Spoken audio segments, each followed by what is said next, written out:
recorded. Okay. We are live. Okay. There's a little bit of a glare on the screen, but hopefully it'll show you enough. You can look at your book. So we're watching the video at home. If you can't see the model on the board, come look at your one in your book. I'll just move it a little bit. That's a bit better. Okay, so minimum wage versus technological change. Both of them, we're identifying that they have an effect on unemployment. All right, so we are looking to explain what that effect is. But then we're also looking that one of them has a bigger effect. So we're trying to compare the two events to make a judgment that one of them will have a bigger effect and another judgment, will unemployment increase, decrease, or will it just stay the same? Will it do nothing?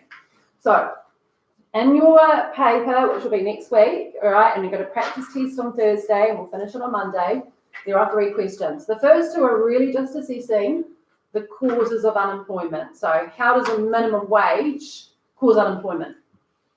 All right, very simply. All right, and what type of unemployment does it cause?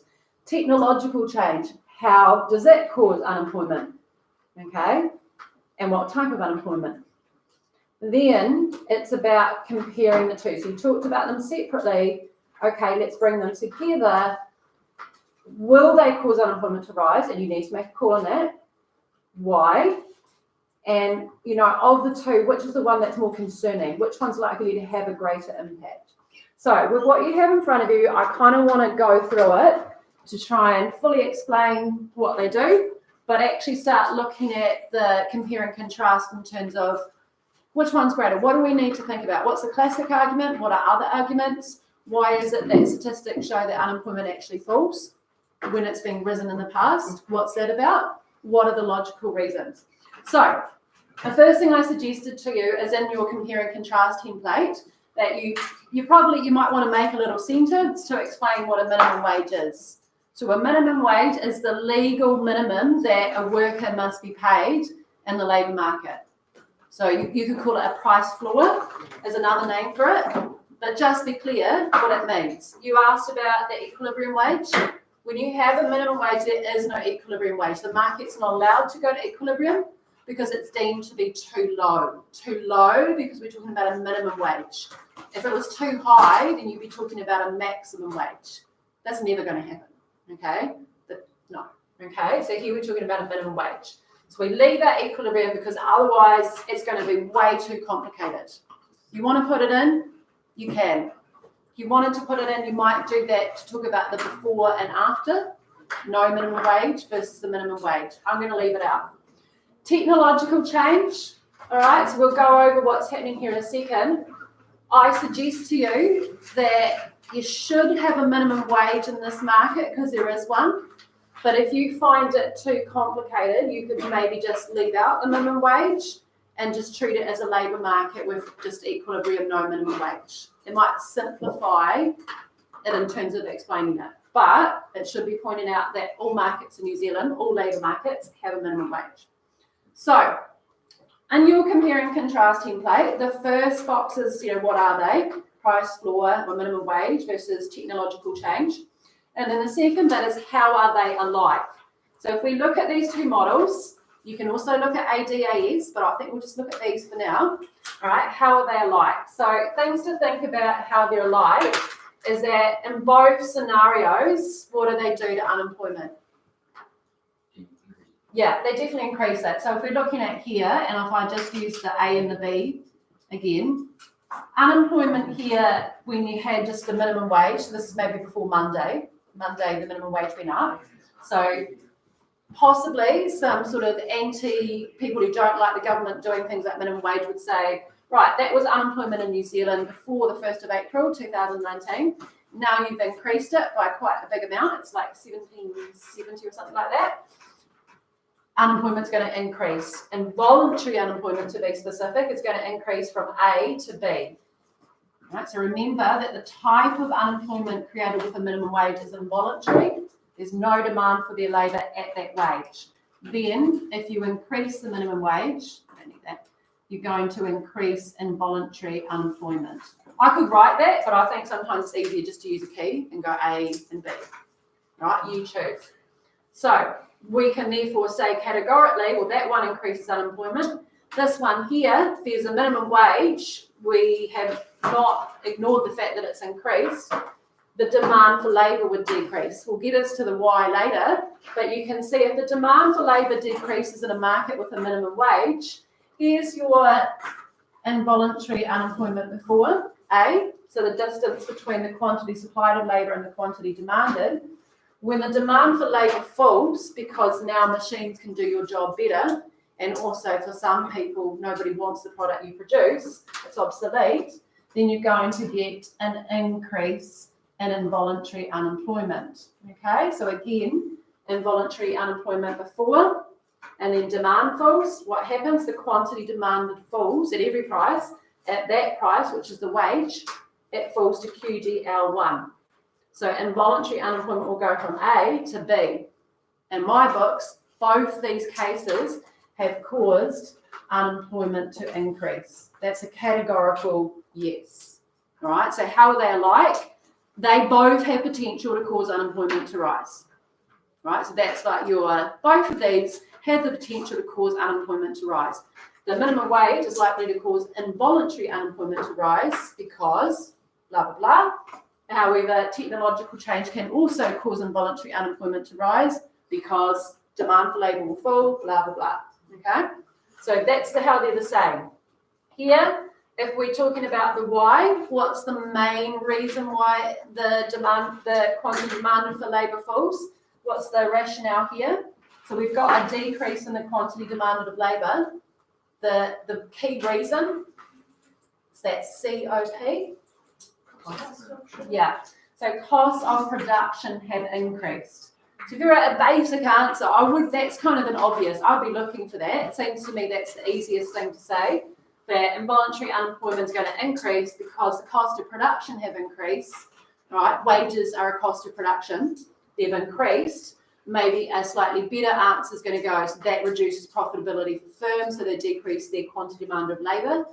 Maybe a better answer, probably more accurate, would say the cost of production have gone up, the wage has gone up, but there's been no change in the price of the product that's produced, and there's been no change in the productivity of the worker, so therefore the quantity demand of labour will go down. But the key thing is it's a cost.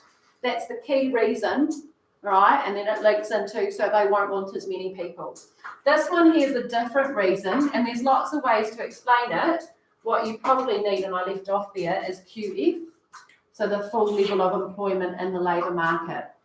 So QF is the full amount of people available, but there are people who choose not to work, and they are called voluntary and unemployed. So it would be here, we're going to use some letters, C, and now it is here. Okay, so this is voluntary UE, and this is voluntary UE after.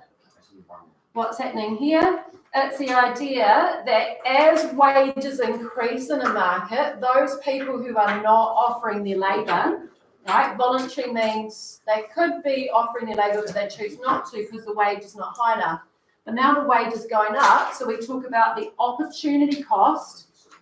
Okay, the OC, like Onslow College, the opportunity cost of not working has increased, i.e., opportunity cost. Yeah. So if you're not working in the labour market, you must be at home. Maybe, you're wanting to, you maybe have some quite valid things to do at home, right? But you're not getting paid. And you maybe thought before, well, what I could earn working isn't enough to entice me into the market. But when the minimum wage goes up, you question that and you go, well, actually, I think it is worth my time now, so I will supply my labour. So the quantity supplied of labour increases when the minimum wage is imposed, and it increases further if it goes up. So what we're looking at here with this bit in the middle is a surplus. A surplus is created when you have a minimum wage. If you increase the minimum wage, theoretically, what you're going to do is increase the surplus further. Right, so this is a surplus, and this is about competition. There's more competition in the labour market because there's more people surplus to requirements. So you have involuntary unemployment 4 here. Now that the quantity supplied of labour has increased further, the surplus has got bigger, there's more competition, so therefore more people become involuntarily unemployed. Right, that's our rationale. Here is different. Like I said, in this case here, the minimum wage has not changed. All right, so it's just still minimum wage, it's not changed, it's holding that constant. And we say there's been technological change. There's been a lot of technological change. All right, over the last, how many years. And what we're seeing is, like I talked to you about New World self-checkouts. We're going to China next week. We don't need to check in at the till. We can just go to a kiosk and it does it for us. So computers are increasingly placing labour in the workforce. So in this case here, what I'd be looking at is a reason the demand for labour has fallen. All right, why? 1, machines or computers replace labour. They're faster, they're more efficient, they're cheaper because you don't need to pay them per hour. So think about capital-intensive workplaces. Instead of having lots of labour people on the floor, you get computers which are capital to replace them. And then the second reason is that there's actually lots of goods and services that are no longer demanded as much because, they're not the latest thing anymore. There's better, cooler, improved models that come in. So the people who made these older, kind of less cool products, less technologically advanced, aren't wanted as much. So it's about the demand for your product that you produce. Okay, so the demand for products produced is decreasing. All right, and one of those, if electric cars coming in, you might start to see the demand for people employed in big gas guzzling cars, particularly in the US, start to fall even further because now we want to produce electric cars, and it probably is reasonable to expect that some of those people can't easily transfer into the production of electric vehicles. I would also assume that actually computers can produce the cars. It's probably highly computerized, the production of cars now, especially electronic ones. So that's an example of how unemployment can be created in this case. The demand for the product you produce has gone down. So in that case, supply of labour has not changed because we've said that the minimum wage hasn't changed. So your voluntary unemployment stays the same. Okay, we can call it C, voluntarily unemployed. But the involuntary unemployment increases from A to B because the surplus has got bigger as the demand for labour at that wage has decreased. So therefore, it definitely goes without saying that they're both the same. They both can potentially cause unemployment to increase. Now, having said that, we want to investigate the versus, how they're different. Okay, they're different in terms of how they cause unemployment to rise, so that's worth pointing out. This is about a cost of production. This is about, well, we don't need as much labour. All right, so a slightly different reason, so that's different, but they do cause unemployment to rise. Your next step is to think about, well, how are they different and how do they affect unemployment? Do they definitely cause it to rise? Is that definite, or is there actually other things to think about? And which one has a greater impact? To do that, you're going to need the ADAS model. All right, so here's your AD, that's kind of really curvy looking. And here's your AS model. Okay, they are different. All right, so these are different models. This is like a micro supply and demand model, whereas this is an aggregate demand, it's a macroeconomic, it's big picture, the entire economy. This is just looking at the labour market, just the labour market. And here, we've got the labour market, we've got all the resource markets, we've got the market for every single good and service produced legally in the country. So it's big picture, right? And do think about that. The other thing that makes it kind of difficult here, all right, apart from the different labels, is when you look at the labour market model, the supply of labour is about households supplying their labour, and the demand for labour is about firms wanting employees. With your aggregate demand, aggregate supply model, just to confuse things a bit, maybe, this is about all firms in the economy. So the S is now about total production, all the supply in the entire economy. firms, whereas AD, to make things even more confusing, is about households, yes, and all their spending, but it's also the government and their spending. It's also firms taking out loans to buy capital, so investment, and it includes the overseas sector. Okay, so it's just going to include so much more, and then the S and the D is suddenly meaning different things. So we talk about a Y down here, which is really where our focus is now, and the PL stands for the price level. Right? For the purpose of this internal, you can kind of ignore it to an extent. Okay? You don't need to worry too much about what's happening here. We worry about what's happening here. And what you need to have in this model to help you explain unemployment is a line at the end, usually where AS starts to get steep, about here, and it's called YE. Okay? Now, if you were to look this up, you will see other names for it. This can be called LRAS. That might kind of make sense to some of you. In the long run, aggregate supply becomes vertical, right? Just like in the labour market, in the long run, the supply of labour becomes vertical. Just like in the PPF model, you have a curve, you have a limit.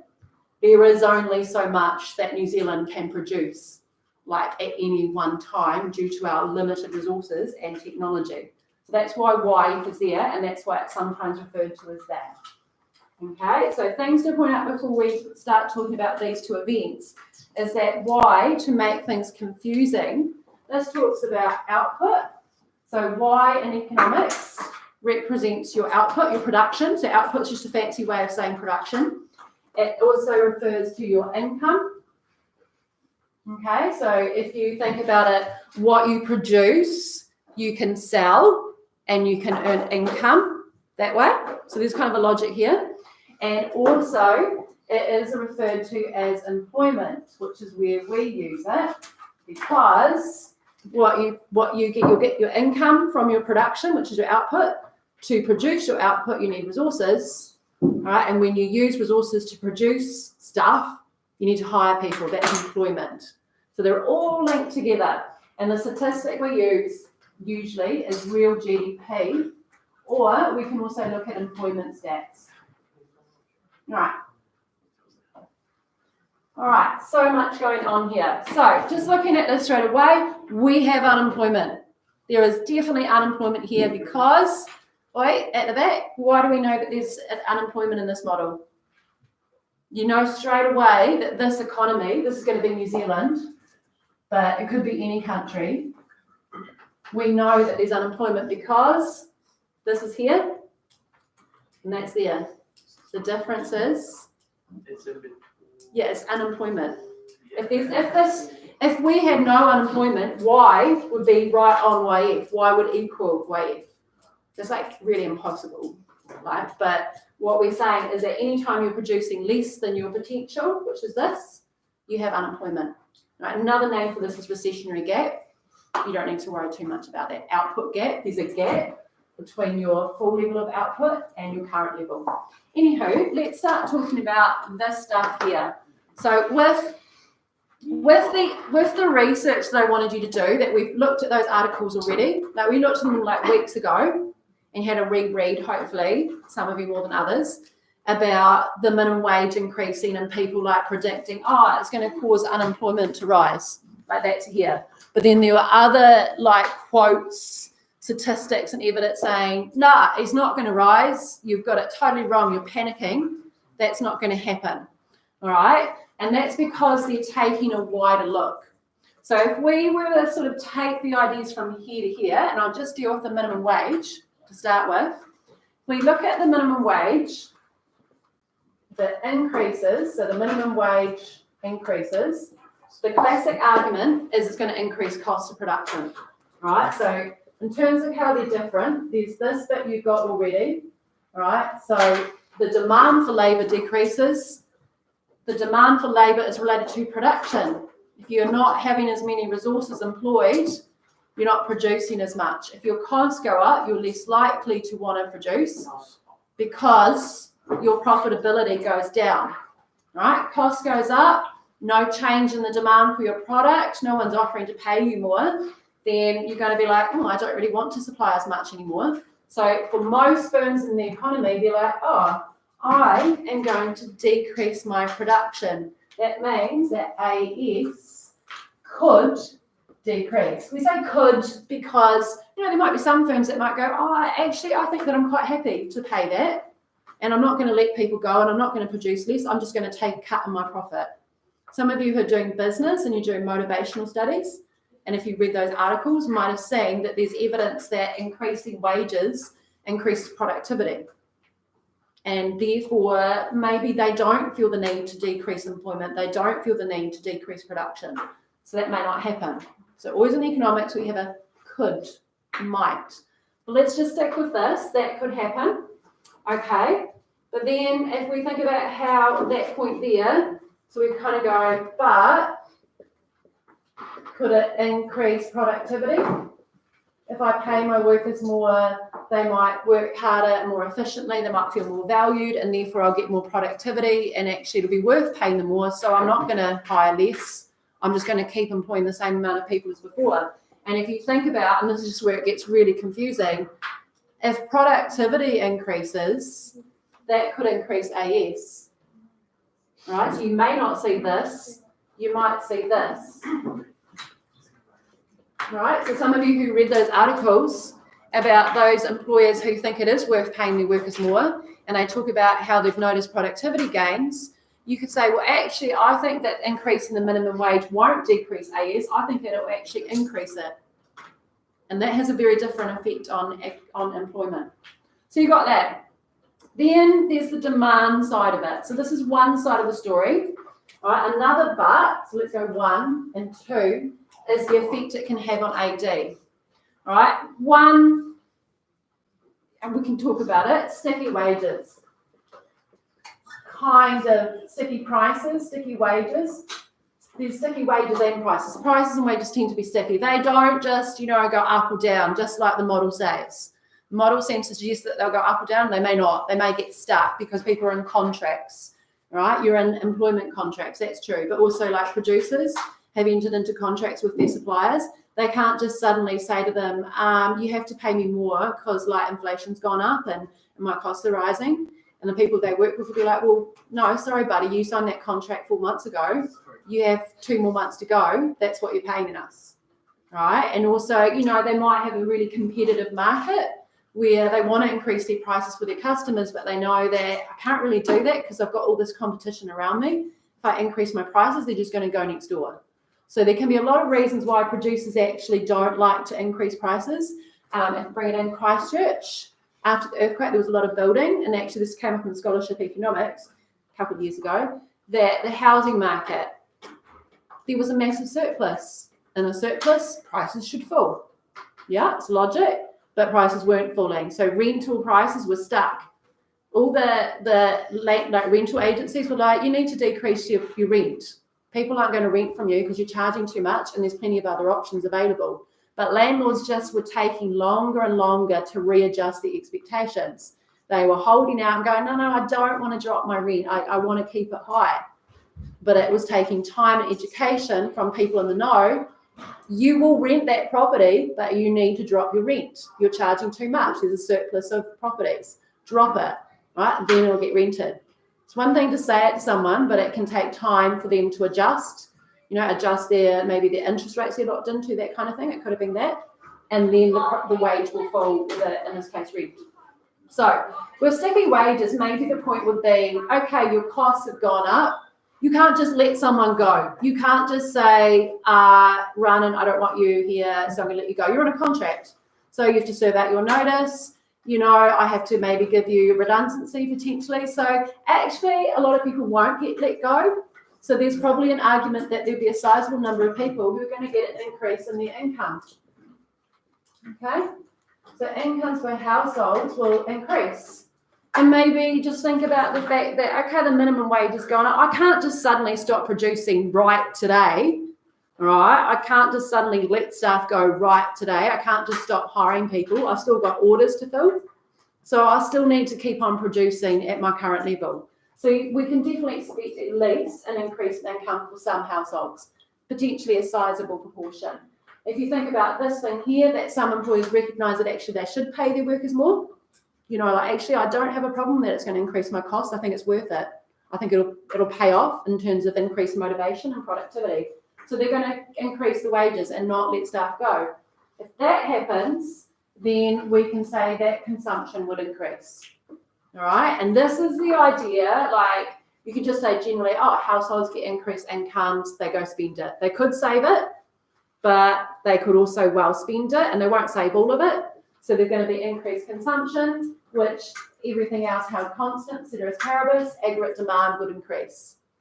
Another idea that you can use to support this, if you're looking for some evidence to kind of back up what you're saying, is that the households on the minimum wage are low-income households. And we know that low-income households who get an increase in income will spend it. Okay, they spend a greater percentage of their income. So, and that's what some of those articles are basically saying. Actually, stop harping on about your costs, because what you're not recognising is that actually if we increase the minimum wage, that's going to increase the incomes of a lot of the poorest people in society, those on low wages, in the service sectors particularly. And we know that because, you know, they're on such a low income, they're probably not likely to save any of that. They're going to spend it, and they're going to spend it in your local area. And that means that actually, forget about this, you're going to get an increase in aggregate demand. You're going to get more spending in your area, and therefore you're going to have to produce more to meet that spending. All right, so we can probably see that. So that's why you can also see this, just to make life difficult. Now, the question for you is, does that happen? Does that increase? Because you've got that as well. How much does AD increase? Okay, so you've got all these things to think about. All right, and this is just the minimum wage. There's so much to think about here. We, could think about inflation. Maybe the minimum wage needs to go up. We've got skill shortages. Okay, so another point to think about is skill shortages. Write that properly. You have quotes saying that producers are not coping, you're going to increase their costs for them, but they can't find staff. If you can't find staff, pay them more, then you'll find good quality staff. So actually, if you've got skill shortages, what might be happening is that actually the wage may be stuck like here, and it actually needs to increase to here to get more staff. But this is not actually representing the true situation. Maybe inflation's been increasing quite a lot, and maybe the nominal wage has fallen behind. All right, so your real wage has fallen. That may be beyond your level of understanding right now, but that's something else to think about. Okay, so the wage is deserved. Now, I did tell you, I did say we'd be going over a lot of stuff. There's a lot going on here. You don't need to know all of this, but you need to be able to justify what the minimum wage is going to do to ADES. So you need to be able to talk about that. You need to be able to explain it with at least one reason. And then you need to talk about changing technology, which is on the other side of it. Okay, so technological change. Okay, so technological change, the key idea that they say it would increase unemployment is that machines replace labour. So machines, which is also known as capital, replaces labour. But, okay, things to think about. In those articles, and you had some fun looking at different occupations and their percentage chance of being replaced by machines, I think it was, or automation. Yeah. It does recognise that there are certain jobs that will go. All right, there's certain products that are no longer going to be produced. There's certain industries where machines, computers, are going to do the job of labour. So capital is going to replace labour. But there's a but. All right, and those same articles, they also point out that as much as some jobs will go, many will be created. All right, so many new jobs will be created.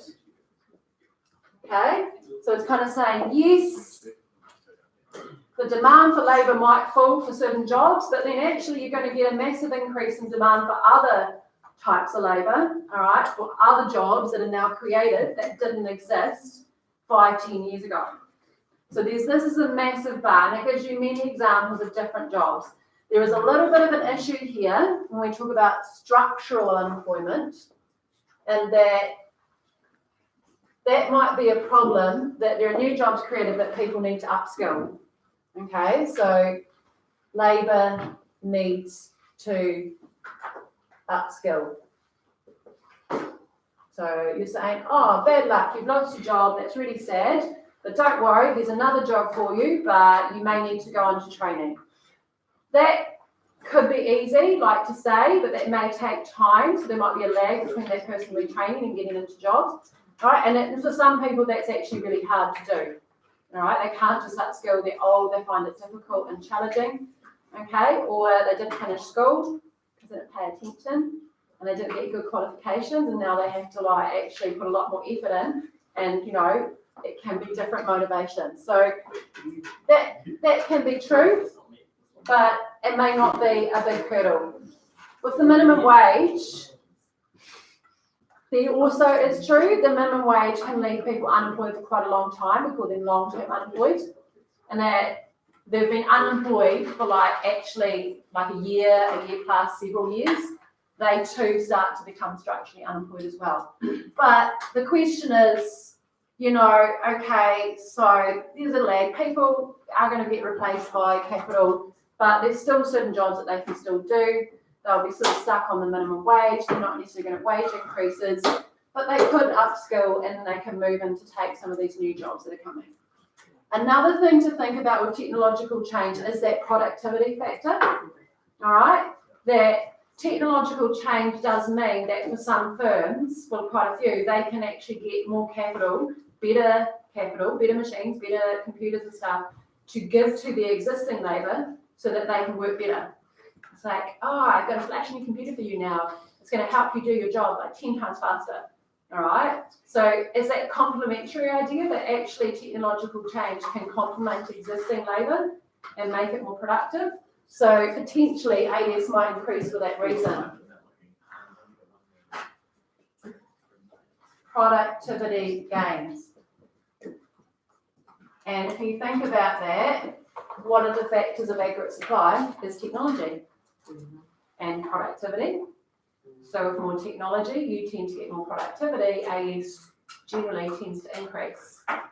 Right? And that could be because machines are replacing labour, but it also could mean that existing labour is becoming more productive. So much to think about. Okay? Another thing to think about with technological change, hey, is over here, we just use the labour market model. Okay? I'll talk to you at the end. All right, the labour market model is just the general labour market model. When you talk about machines replacing labour, that's in specific job markets. So service workers, hospitality, right? Generally occupations that are low skilled require little to no qualifications, and that might be an issue for them. But if you look at other types of job markets, that's less likely to happen, all right? These new jobs that are created are going to create new job markets. So this is just a blanket, oh, the demand for labour will fall. This may actually be minimal because you actually have demand for labour increasing in all these other markets that offsets that, right? So that's a really key word to use, offsetting. All right, and the idea is that the demand for labour and high-skilled new industries might increase to minimise impact of the demand for labour decreasing in low-skilled job markets. So what some of those articles are trying to suggest is that actually technological change, it isn't really going to have an effect on unemployment at all. People might lose their jobs, sure, but then actually a lot of people might get new jobs. They might get higher wages because now they're working in an industry that's got more productivity, and they've also got, new industries that didn't exist before. But the key issue maybe to think about if you want to talk about it is that that's all well and good. It might not actually have any real effect on unemployment at all, but there is an issue for some people, particularly low-skilled people who are most likely to be on the minimum wage. They're probably going to be structurally unemployed. They're going to need to retrain. That might take them a couple of years to get back into the job market. All right, so there's quite a bit to think about, but hopefully by now, by breaking down the differences, put your hand up if you could actually pick which one is going to have a greater impact. So if I said to you the minimum wage or technological change, that brings together, which one is going to have minimum wage? Put your hand up if you think that would have a bigger impact.